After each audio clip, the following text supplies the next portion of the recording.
मलयागिर की बास में बेधा ढालास, बेना कबो न बेधी जुग जुग रहिया पास।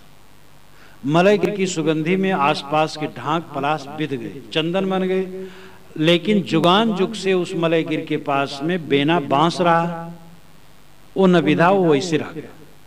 ये संगत के विषय में साहब उदाहरण देते हैं।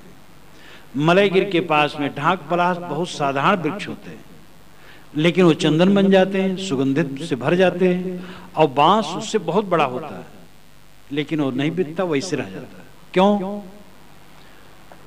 बांस में पोलापन है, गांठदार है और नीरस है। नीरसता भक्तिहीनता, गांठ अहंकार है, पोलापन कपट है। ढाक पलास में सब नहीं है, निर्ग्रंथ है, रसदार है, पोलापन नहीं है, इसलिए वो चंदन बन गया। और बांस में पोलापन है, नीरस है, गांठदार है, वो चंदन नहीं बना। सत्संग में जाकर के सामान्य जीव संत हो जाते हैं, अहंकारी जीव वैसे वैसे रह जाते हैं। बड़े गए बड़ापने, रोम रोम अहंकार, सदगुरु के परिचय बिना चारों वर्ण चमार। कवि साहिब बाणी तो कहने में निधड़क, सदगुरु के परिचय बिना चारों वर्ण चमार। सदगुरु से आत्मज्ञान नहीं हुआ, चारों वर्ण के लोग चमार है। चमड़े ज्ञान है, चमार है। आत्मज्ञान हो, ब्राह्मण है। हर आदमी ब्राह्मण बनने का अधिकारी है।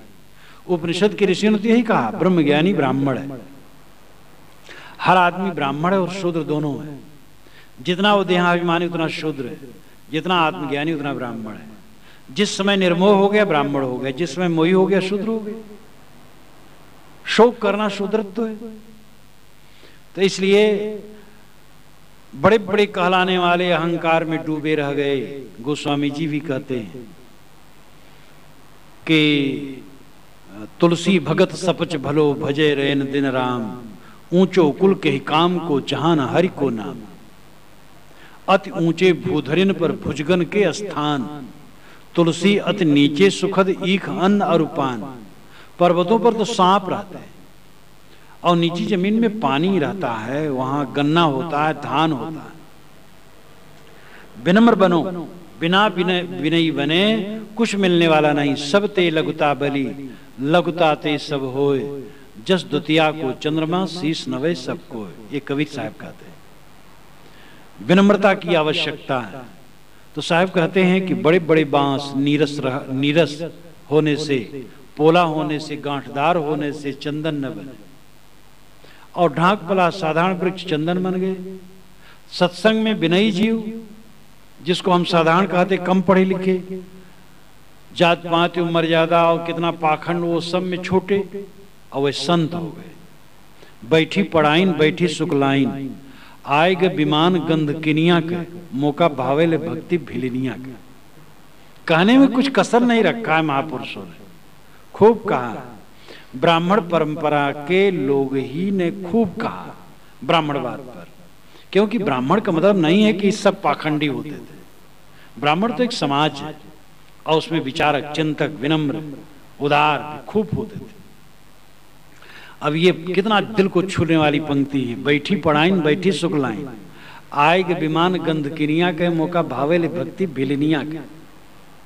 इसलिए विनम्रता की आवश्यकता है। अगर हमें तरना है संसार से तो विनयी होना होगा। कबीर साहब ने कहा, भक्त द्वारा सांकरा राई दसवें भाई, मन तो मैगल होए रहा कैसे आवे जाए। भक्ति का दरवाजा तो सकरा राई दाने के 10वें हिस्से बराबर है, और हमारा मन हाथी बना हुआ है, तो कैसे उसमें आ जाएगा।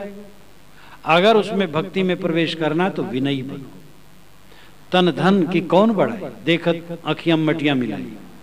जिसका हमें अहंकार है, जात झूठी, वर्ण झूठा, शरीर झूठा, धन दौलत झूठा, सारा सब कुछ, सारी उपलब्धियां झूठी, क्या हम अहंकार करते हैं।